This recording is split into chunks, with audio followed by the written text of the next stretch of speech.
Have you been wanting to start a meditation practice, but throw your hands up in confusion, wondering where to start? There are so many different types of meditation out there.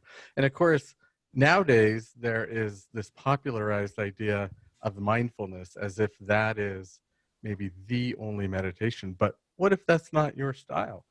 What if that's not your thing? Well, today on Energy Matters, David and I are going to explore as many different styles of meditation as we can think of that are out there. And by no means would this be an exhaustive list, because meditation, like martial arts or different styles of art, would have hundreds and hundreds of different types of practice.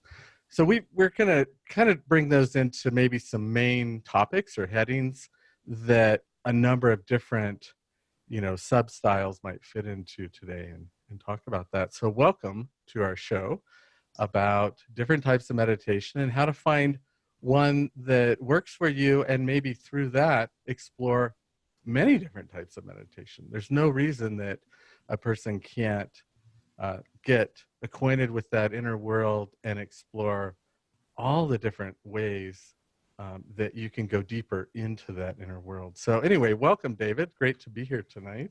It's awesome to be here, wherever you are, whatever time it is, and it's a meditation buffet. It's For tonight today. for David and I. It's an We're all. sneaking one in at the wee hours. We woke up and said, we can't sleep. Let's talk about meditation. That's right. I sleep meditation. Yeah. That's right. I meditate while I sleep. And today, one of the things that got me thinking about this topic and really wanting to talk about it is that if we do take the whole of meditation into just a general idea of like, what is it about in a very broad sense, I think one thing that we could say meditation is about, no matter what style, is it's about attention. It's about what you do with your attention and learning how to focus your attention or become aware of your attention, be in control of your attention in some way. And in this world today where there are so many things grabbing for our attention from so many different kind of areas of our life, like it's a constant onslaught of different things vying for our attention. And in fact, not only is it just the world of so much happening and so much stimuli that our attention's going a million directions just to keep up, but we now have this world where there are people actually spending billions of dollars trying to figure out how to capture our attention, how to keep our attention. And our attention and our data and really who we are has been monetized. And I think that it is no accident that as this rise in social media and different media platforms that are vying for our attention has come about, so has this huge rise in meditation. It's like in the public eye now. It's on magazines, different kinds of meditation, mindfulness, what is it, how to meditate, and yoga, how to get a practice where you bring your attention back to yourself. So I think it is like the most important thing right now, which is what is happening with your attention. And of course, in David and I's perspective, where your attention goes, your energy goes. So whoever can grab your attention also grabs your energy, grabs a bit of your creativity, grabs a bit of your juice. And if they can pull it in their direction, they have a bit of you in some ways. Sorry, I was on Instagram. Right. Were you talking? Yeah, exactly. And we do that. We multitask. And of course, as meditators, I always like to say I'm really very much into monotasking, because I realize that I can do one thing well or, two or three things poorly. So the more we can grab that attention of our own, focus it, the more we can create and get where we want to go. And, there's a type of meditation that has been around for a really long time. It's probably the first one that I was exposed to and started with back at the wee young age of like 14, back before technology, back when we had to do it by candle lights. But the most simple meditation that I have ever heard about is simply the ability to focus. And there's the simple meditation. Maybe you take like a rose and you know, put a rose in front of you and you soften your gaze and you focus your attention on that rose.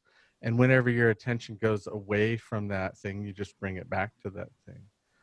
Or a candle is another one that was a real fairly common way of an object to use that you could focus your attention on. So you could light a candle, just sit quietly and bring your attention and focus to that candle, and notice when your attention gets drawn away, and notice how hard it is to stay focused on something just with a soft focus. It's not the intensity of concentration, but the softness of attention and awareness on something, and a real noticing of what's really right there. And I remember this story. A friend of mine told me, who was doing a meditation exercise, maybe in a group early on with my teacher. And he was doing this type of a meditation with a candle. And of course, in David and I's perspective, wherever your attention goes, your energy goes. So as you bring your full attention to a space and you hold it there, you're also bringing your energy to that space. And as you kind of get stronger in your energy in that space, you can start to work with the energy of that you have. And there's this concept kind of called holding a space. And there's this great story that a friend of mine witnessed, that as my teacher was showing this meditation of a candle, as you know, the attention got set, he could put his hands up beside the candle and start to hold an energy space. And you know how a candle will flicker or move with the slightest movement of air in a room full of people? He could hold the space to where the candle stopped moving and held steady for 10 to 15 minutes just by holding an energy space. And that's like, you know, you think of concentration meditation, it's like, oh, that's kind of a silly meditation. Where's that going to lead to? That can lead to the ability to focus your energy so powerfully that you could hold a space that changes the energy of a space. And that was what she witnessed. It's pretty powerful stuff. Cool. Very cool. So is that a name of a type of meditation? We could call it like focus, or a directed attention meditation. I don't know that has a formal name, but Yeah. yeah. So it sounds similar to mindfulness, which I've heard Eckhart Tolle say he almost never uses that word, because the idea of the mind being full is kind of the opposite of what we're going for here. Maybe emptiness or empty mind would be closer to what we're going for, but everyone calls it mindfulness, which I understand. I understand why. It's an attention. You're paying attention. You're fully present with your mind. And that's probably the most popular meditation that exists now, is this kind of secular form of mindfulness. And it works. It's great. I practice it a lot. And then kind of a similar type of meditation, or a cousin of it, would be Vipassana, which is where you start learning how to scan your body up and down. And those are great. I practice them. They're really, really powerful. If you haven't, you should try them. Sometimes for a beginner, they can be a little tough, because to just sit still and be so present and focused is really difficult. I had a cousin once who said he tried to meditate with me on the beach once, and he's like, I couldn't pay attention for 2 seconds. Every 2 seconds I wandered. I could not pay attention.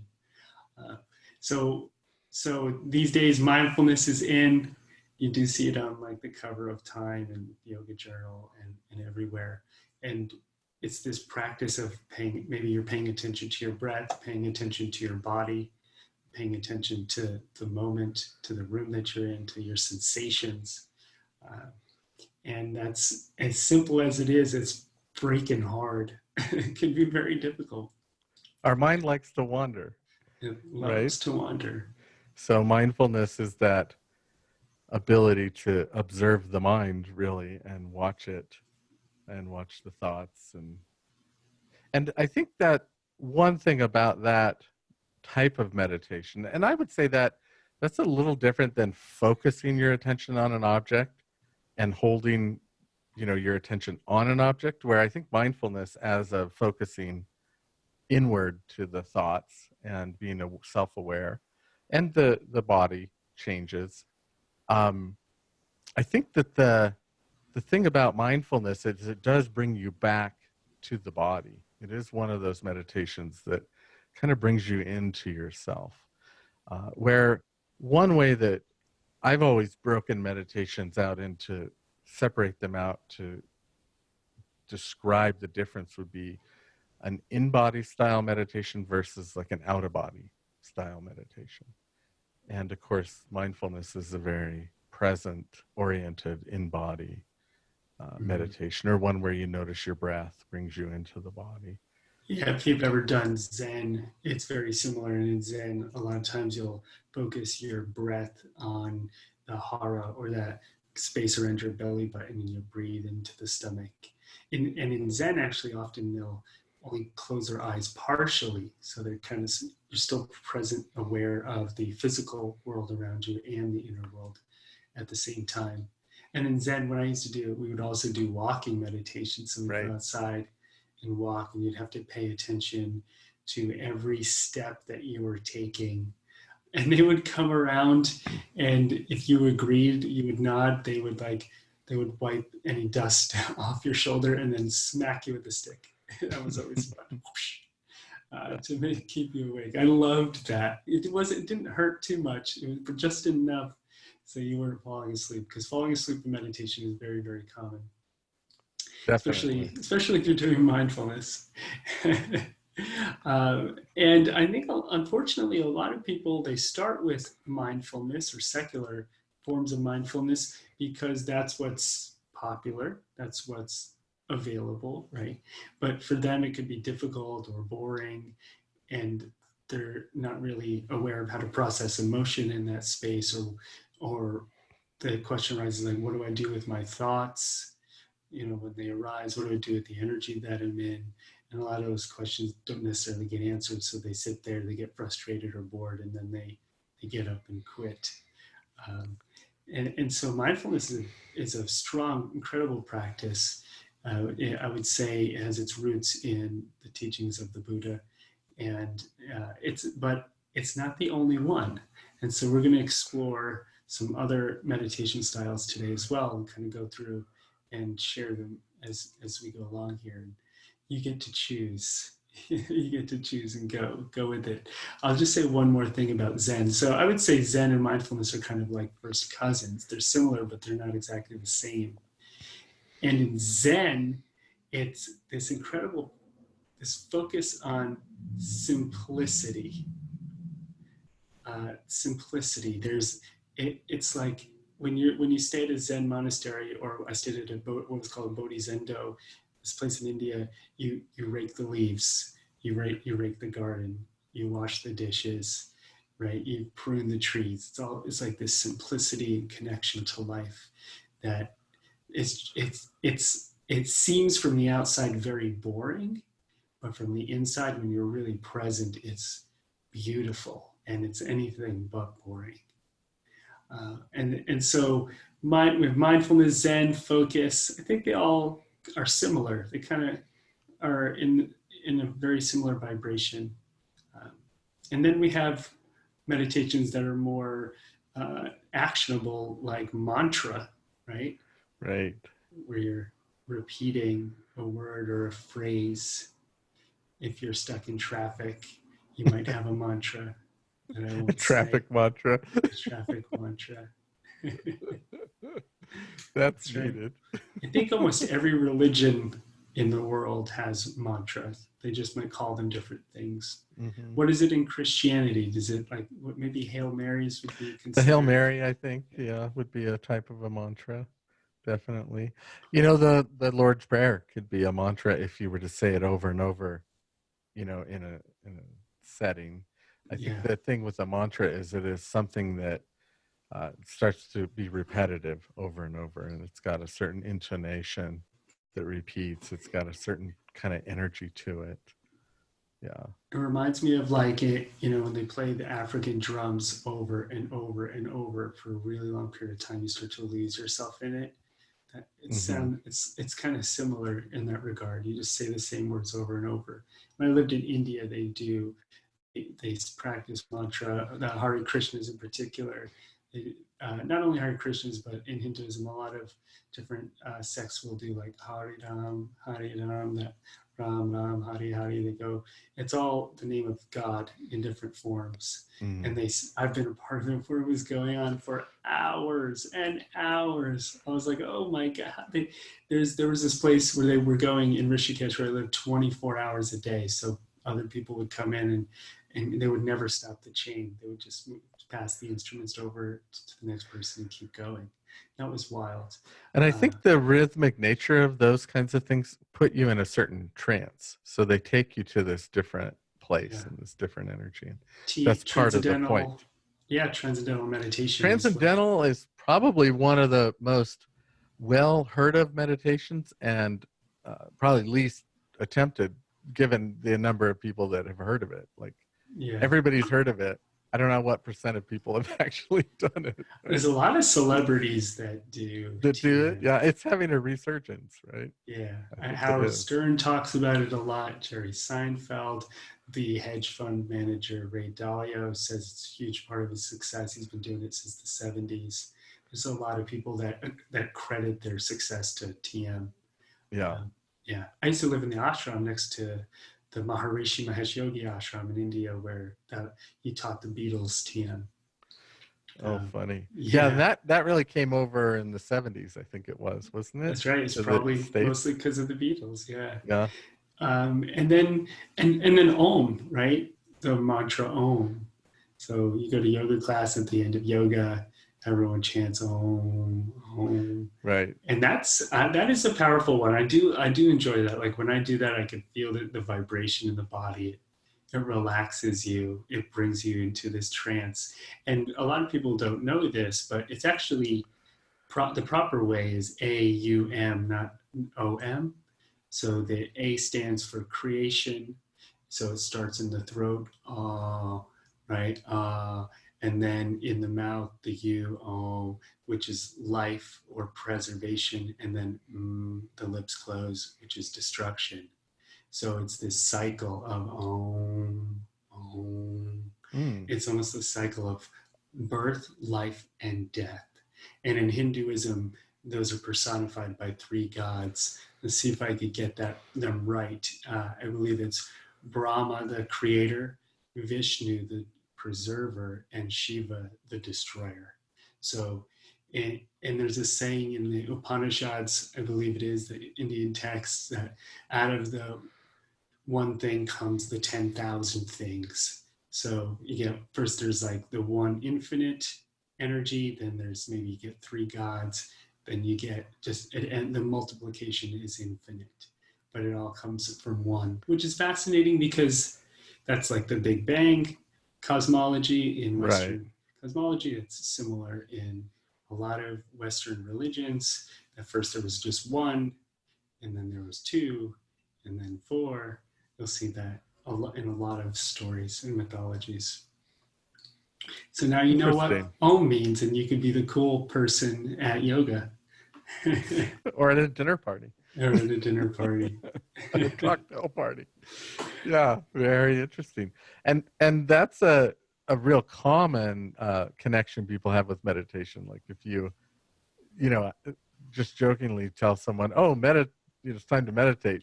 Very often they'll sit with their legs crossed, they'll put their fingertips together, and then they'll say "Om," So if those are they're parroting mudras. it. Right. Yeah.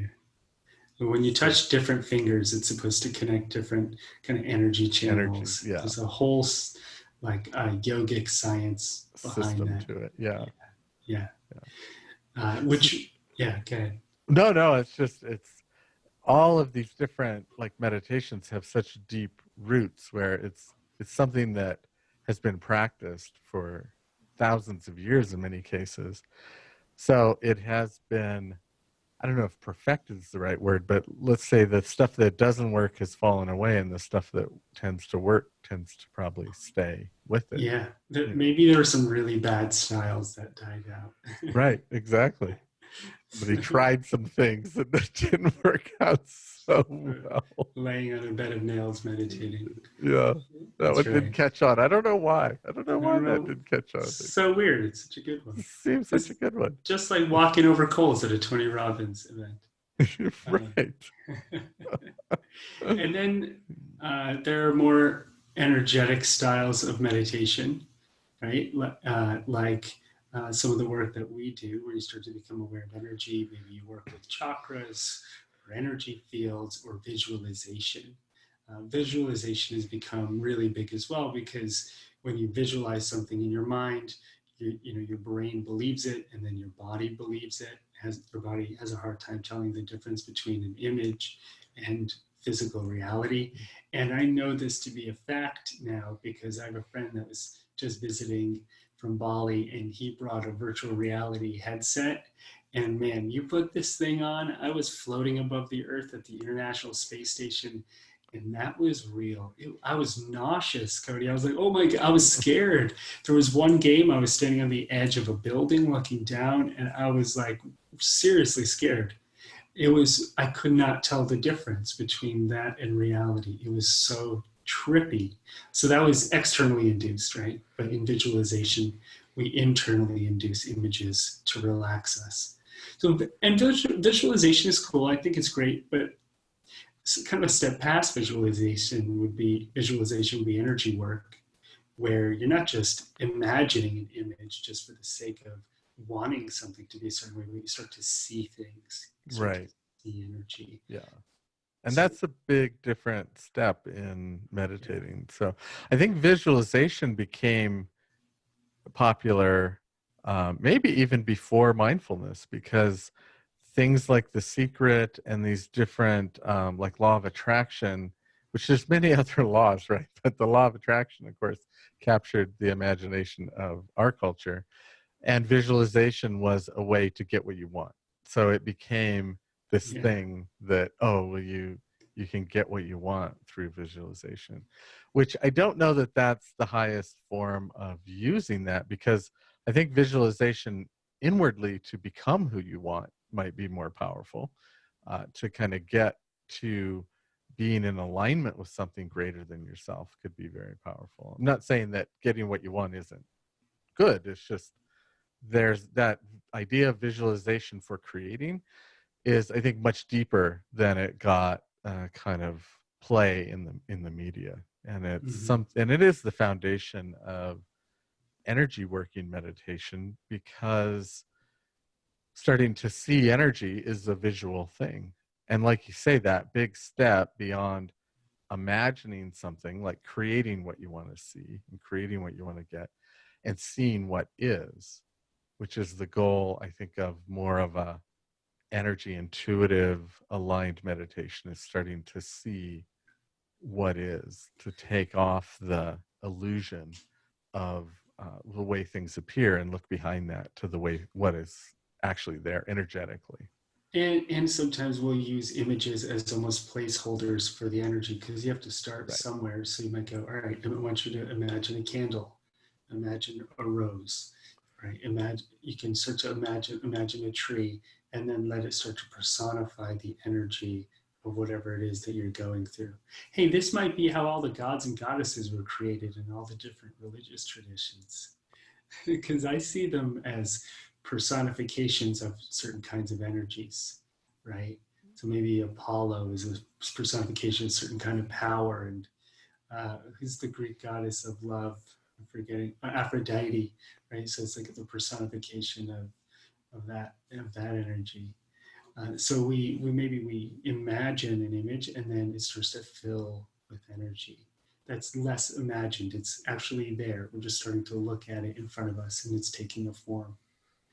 And then in the Indian texts, there's this man. When I lived in India, I saw this beautiful drawn photo. I can't remember how old it is, but it's pretty darn old, of the nadis or energy channels in the body. There's Mm. something like 86,000 of them, There's this incredible map of the energy channels. And you'll see that in Tai Chi and Qigong and Chinese medicine, acupuncture, the meridian points in yoga, the chakras. In Hawaii, they have the picos, they're kind of like the chakras. You'll see it in almost every tradition, different energy And ways to centers. represent, yeah, the spiritual energy aspect of oneself. Yeah. Yeah, and you just threw in a couple different types of meditation, qigong or tai chi, Mm-hmm. and even movement in Zen. There's a whole type of meditation where there's movement that happens, and the body is engaged in uh, either rhythmic or just intentional movement that gets the energy flowing in a certain way, and it's a meditative form. So not all meditation is sitting down concentrating, and certainly not all sitting down cross-legged. In fact, the meditation we teach, just sit in a chair upright, and it's Mm-hmm. actually more important to have your feet kind of planted and to be upright and kind of sit tall as you meditate and let the energy really flow through you and move through the body. I So was teaching a class recently, and half the class laid down, and I let them, but inwardly I was like, you're not going to meditate with me here. You're going to you're gonna fall just, asleep. you're going to fall asleep, which is what one person did. Yeah. Started breathing heavy, and yeah, it's your body just, you take off. It's pretty difficult at the beginning stages of meditation to go deep meditating while laying down. And a lot of people will, it's almost like, it's like when you go to eat sugar, you're like, well, I'm just going to have a little bit. So when you lay down, you're like, well, I'm going to meditate. I'm just tired, right? And that's endless. The body will always come up with excuses to like try to get out of really sitting still and sitting upright. And I've taught thousands of people. And I've watched people, and I could feel the energy in the room. Like the moment we're getting to a place where something that hurts is coming up, or there's mental resistance to the moment, that mental resistance, like, oh, I need to get out of this. I need to solve this mental equation that's looping in my mind. I just watch them. The moment they hit that, you can see the squinting on their face, like, and then they find something to itch on their body, or Right. their legs to adjust. All of a sudden, like their leg is going to fall off because it's been 7 minutes. They have to move it. I've been through that too. When I used to do a lot of Vipassana meditation retreats, which we could talk about. But it's important to sit still, because that uncomfortability is usually you're getting to something. Yeah. Isn't it amazing how you can start to work toward that thing, and then the energy gets real intense, and that discomfort will just move through the room, and it's like people will adjust or make noise. And some people will just go unconscious, so they'll just kind of go out, and then others will start, yeah, and they'll just nod down. And then, half the people might do that and half start to fidget. But both are a reaction to So not half wanting to look at something, half the room is scratching their Yeah. neck like a crack addict, like, get me out of here, and the other Right. half is just fast asleep. Just conked out. No, Yeah. and and then a little Not less than half. half. Then there's Probably a someone. few. Right. Then no. Then there's someone in the middle who's like, I'm totally blissed out, man. I Right. don't have any pain, and they're just tripping. They're like floating on the ceiling somewhere, which it used to be me. Yeah. And then And we maybe, say half, and I mean, we're joking because sure, obviously 80% of the people are right there doing it, and then 20% of the people are hitting the yeah, struggles, or the other way around, Yeah. whatever. Yeah. I'm a Depends on the big, I like the class. 80-20 rule. So we'll give the benefit of the doubt to the 80 that are there. Yeah, that's But right. we all have to push through that, right? That's part of meditating past that point of whatever that stop is, and Yeah. Well, whatever it is. in Vipassana meditation, if you go on a 10-day retreat, which they're really cool. So Vipassana is a style where you start watching your breath, scanning your body, definitely a form of mindfulness. And it's very arduous. I mean, you're like inspecting every inch of your body slowly over hours, up and down. and whoa, is that painful? But there's moments where you find like a chunk of pain maybe in your shoulder, and you just go into it, and it'll start to move around in your body, which is very trippy because we are programmed to believe that if there's a painful spot, it can't move because that's where the pain lives. But if you Mm, really sit still, it'll start to move because it's more energetic than you thought, which is right. quite trippy. So in those retreats, they'll ask you to sit still for an hour without making a single adjustment or movement for 3 times a day for an hour. Well, like you can if you absolutely have to, but they ask you to sit totally still for 10 days doing this, right? And it's brutal sometimes because like things are in serious pain. Your mind is freaking out. It's a pretty cool thing to experience, though. But it pushes you through that pain, right, to the other side of it if you sit long enough. No, you just have a breakdown and quit. Well, that too. No, just kidding. Yes, hopefully, yes, that's the goal. And I think that's in the mythology of the Buddha sitting under the Bodhi tree. All the demons came at him, tempting him. The goddess Mara, the I think it was the goddess of like illusion, right? And all of this energy comes at you, and it's like tempting you to react, Right. tempting you to give up your space, tempting you to fight, to resist. That's what it wants to do. And for you listening to this, for us meditators, it might not be a massive demon. It might just be resistance, a mild form of resistance, right? But maybe that's just the tip of the iceberg. Maybe there is a mountain of energy underneath it that you didn't realize, and you just experience it as frustration or mental discomfort. So it's so important to sit through it. Right. Doesn't matter what form of meditation. If you're doing a mantra, you might get irritated as the mantra is going and then continue, right? If you're doing energy work, you become aware of energy. It's the same. Mindfulness is the same. Zen. The technique, there doesn't quite matter, right? There are many different paths up the mountain. They all lead to the same place at the top if you practice in earnest. And then, there's also devotional meditation where you really get into your heart and you just pray, which we didn't mention. That's Well, pretty and cool. that's one of the ones I was gonna is kind of what we might call spiritual or prayer as a meditation, which is very powerful. But I think the thing of what you're talking about that about all those distractions that come up is they're all trying to grab your attention and get your attention into something to where you act on it, and your mind gets engaged that you have to, scratch that itch or adjust to get out of pain. And in one of the things I think in meditation that we recognize is that so much of those physical little distractions are actually energy. They aren't actually real. And if you can push through them to the other side, then you can see what's behind it, what's behind the tip of that iceberg, which is grabbing for your full attention, right? It's grabbing to take you out of the meditation. And so many people, when we say meditation, or you should meditate, in one way it sounds easier. Many people are like, yeah, well, I know I should, but there's an excuse that comes up. But meditation is really hard.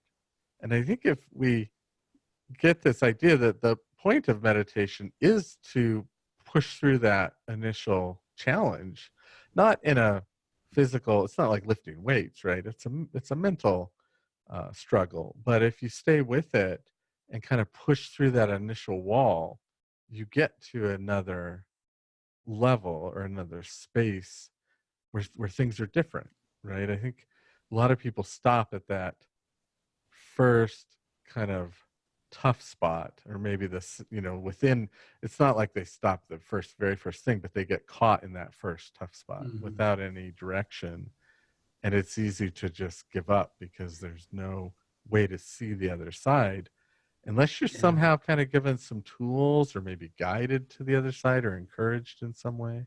I, th- I think that's why it's very important to find the meditation style that works best for you. And for me, at different points in my life, that meant different styles. So at one point, it was Vipassana. At another point, it was Zen. At another point, it was Vedanta, which we haven't talked about, but which is similar to Zen. It's a non-dual teaching out of India, a very ancient one, essentially that says that everything is one, that every form that you see is an illusion, and the goal is to find out who you truly are. So it's a kind of a form of self-inquiry where maybe you sit and say, who am I? What am I really made of? I'm not these thoughts, I'm not this body.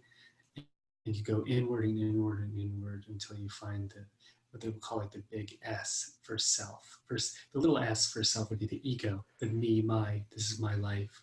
The big S would be the one consciousness that permeates everything.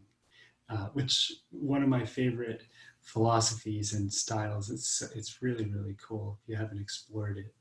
So so we go inwards and we start to find out who we are. And as we do that, there's some turbulence. There tends to be turbulence because we're complicated human beings with pain. And there's pain in our genetics, in our hereditary line. There's pain in our society. There's pain around the people that we interact with. And so there tends to be some of this turbulence when we start to meditate. And it doesn't matter what form you do it in, but you should enjoy that form of meditation. And one of my kind of pet peeves a little bit, Cody, with what's happening with meditation now is that there's this movement, let's strip away everything from meditation except the part we can measure very clearly scientifically. Let's only use the words that don't offend anybody, and let's just use this one part, and we're going to use it for the sake of making ourselves more productive, right? And this is what we're going to do. It's become another tool in the tool belt of me becoming the best version of myself so I can make the most amount of money and be the calmest version of myself. Right. Which I think that's what I was getting at with the visualization coming in first. It was the secret, and it was all about creating what I want. And now it's kind of moved into the world of mindfulness, which is secular, but there, if you listen to Eckhart, there's definitely a deep spiritual underpinning to why you would go in that direction. It's to find that deepest sense of self, the kind of, I don't know what word we want to use, the immortal or eternal self, and to see it materialized or used for materialism to self-improvement for getting something, not self-improvement for deeper inquiry and understanding of self. Yeah, that's always Yeah, there apparently. it's I think it's an expression of a certain worldview, right? A certain kind of consciousness that's very pervasive now. And unfortunately, what it does is I think it stops people from exploring a deeper spiritual part of themselves. And I think this show, after 50 episodes, if it's hopefully done anything for you, it's opened you up to some of those spiritual realms and dimensions and possibilities. And not in a dogmatic way, like this is the fourth chakra and this is the shape of it, and this is how you have to pray with it, not in that way, but in a, hey, here's a possibility, you decide for yourself through your own experience.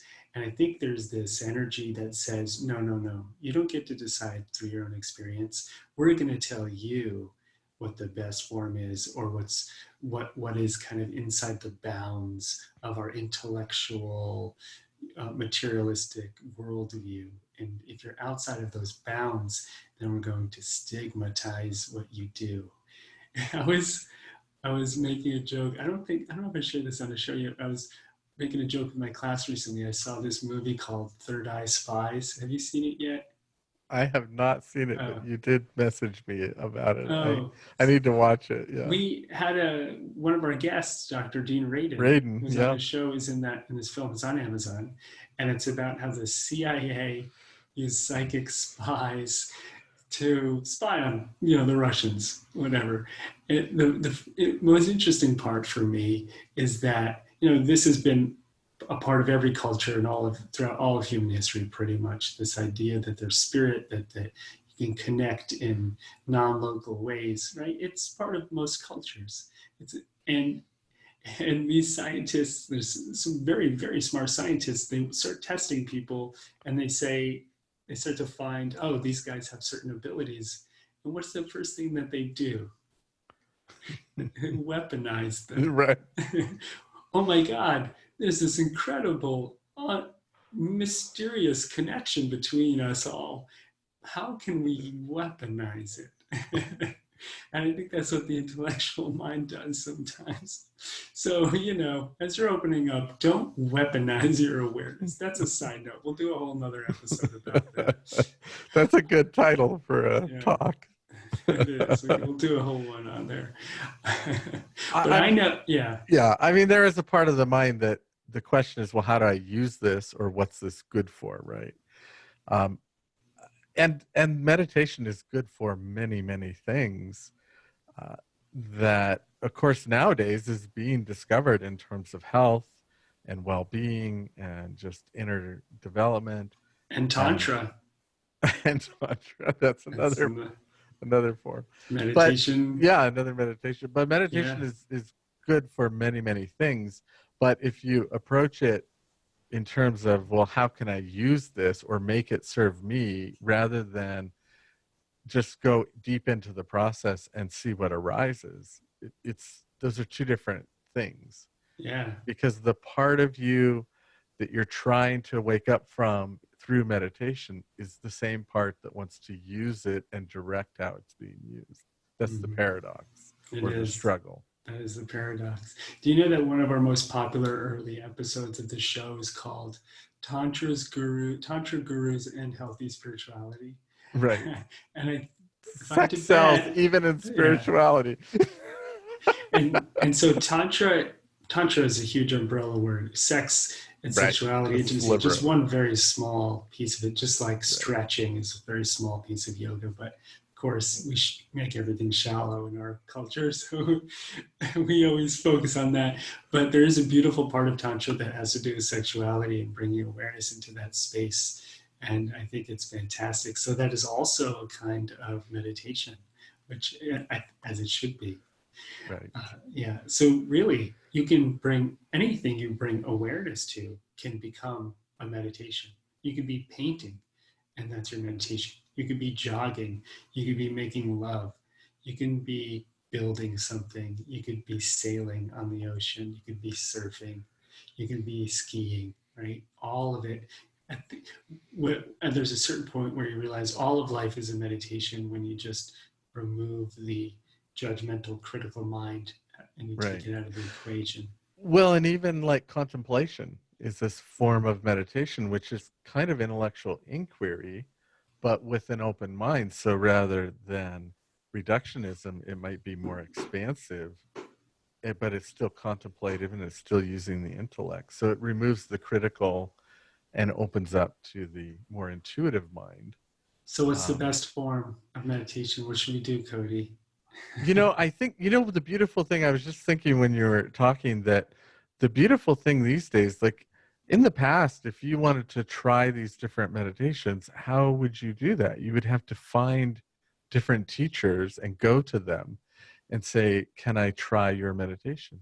Now you have a app like Insight Timer that has thousands of meditations. You're going to have all of these different styles represented in that one place, Yeah, and you can go there and try it for free. when I upload our podcast there and my meditations on Insight Timer, there you have to fill out a form and choose the style of Right. yours, so they can catalog it, and there are hundreds. Right. It just Hundreds of different scrolls and categories. scrolls and scrolls. Yeah. Exactly. So we have, through this technology, we have this opportunity to explore and touch and try all these different experiences that otherwise would have been, a pilgrimage to get to some of them. And you might have had to hear them third and fourth hand down a line where someone just kind of heard something and passed on the little part that stuck for them and the little. And so this beautiful time where we have these tools to kind of try all these different things. Yeah.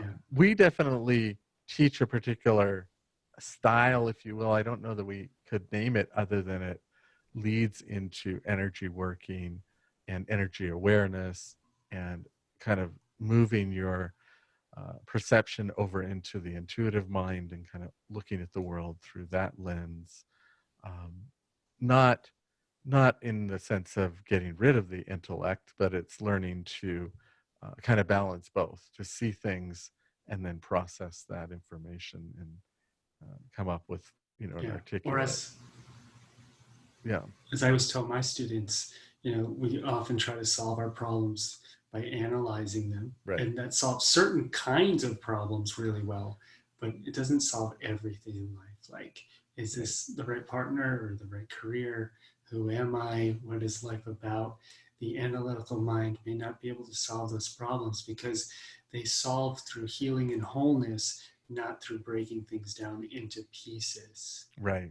I Because think really even hard. solving problems of advancing into new ideas, the analytical mind has a limit because the analytical mind tends to process what it already knows to come up with a solution. And if it's looking at something new, or if we're trying to bring something new in the world, if you listen to most people's stories of how something kind of birthed in their mind, it was more like an inspiration and an insight that they had, which is an intuitive mind Mhm. movement.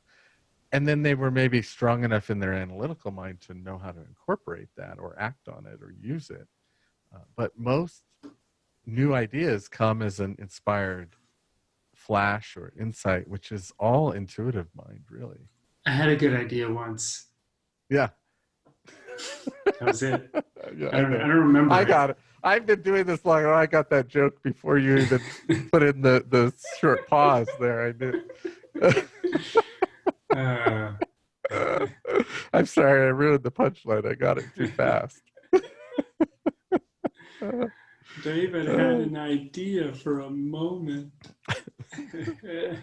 My best ideas do come in meditation. Yeah. Yeah, absolutely.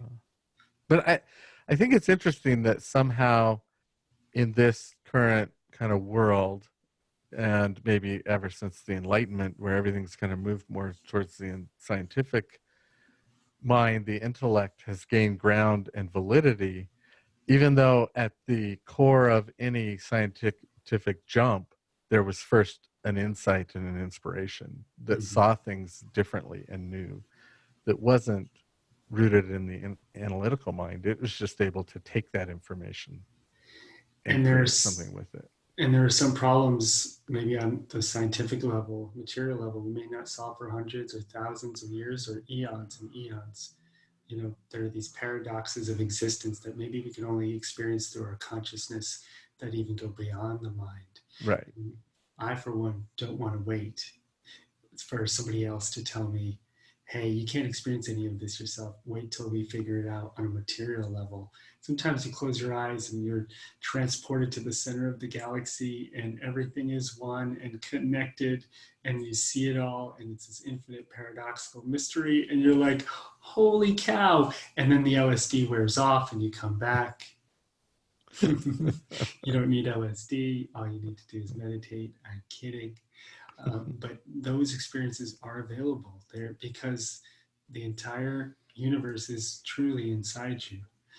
And when you start to meditate deeply, it doesn't have to take years to get to a place like that. Sometimes you just pop open. It happens. And I don't think it matters what type of practice you do.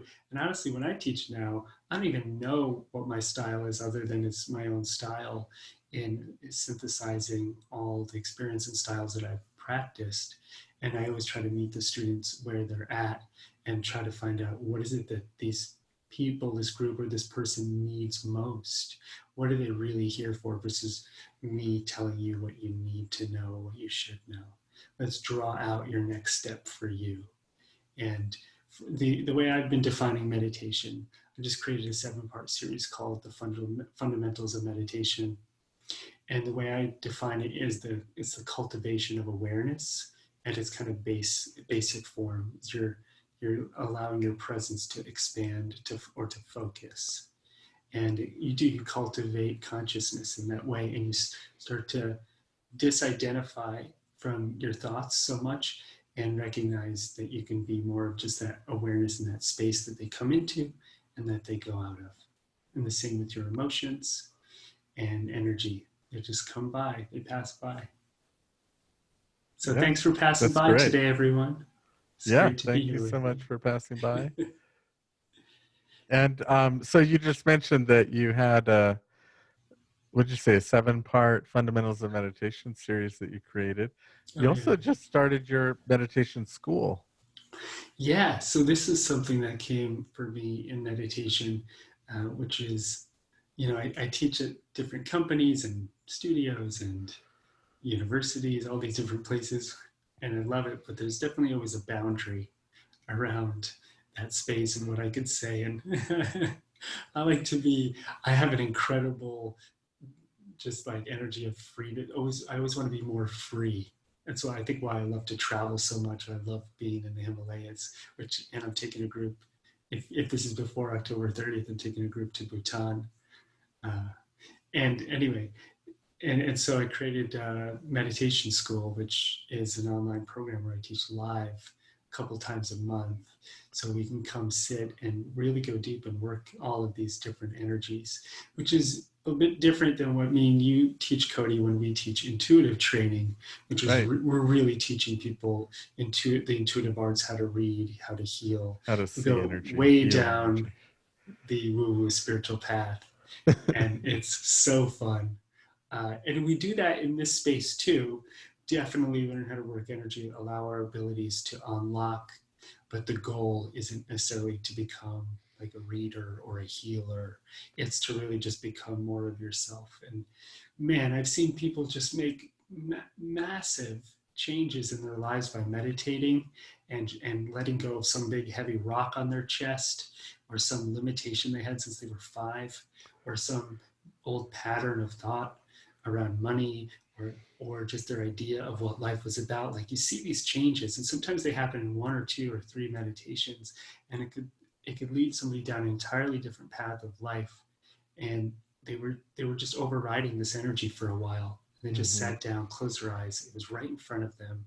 The answer, along with the problem, if we want to call it that, it's like a two-sided coin. They always come together.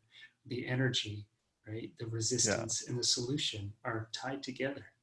Yeah. And when we sit, we get through the resistance and then we get to the answer. Yeah. And sometimes, we could reframe that problem as the question.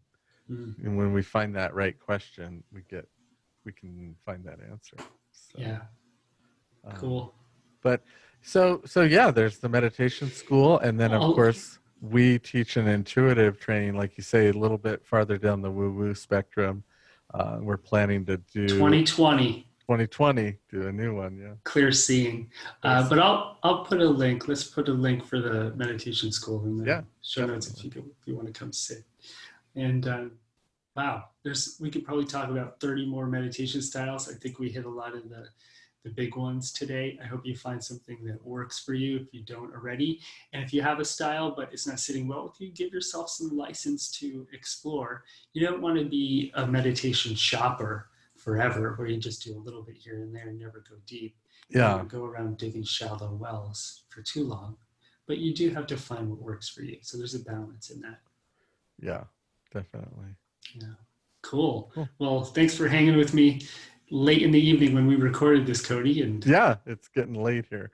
But yeah, thanks for showing up and listening to us chat about meditation. And there really is so much more that can be said about meditation. Most of what we do is jump right into the middle of it and create that opportunity to experience it. So if you come to any of our classes, or if you download any of our series, it's going to jump you right into doing it. And that's really where we tend to approach it all from. So. put on your swimmies. We go right into the That's deep right. end. We do. Yeah. Awesome. All right. Thanks, everyone, for listening. Whether you're on YouTube or Insight Timer or iTunes or Spotify, wherever you are, thanks for being here. And we will see you on the next Yeah, episode. thanks for being here and keep meditating.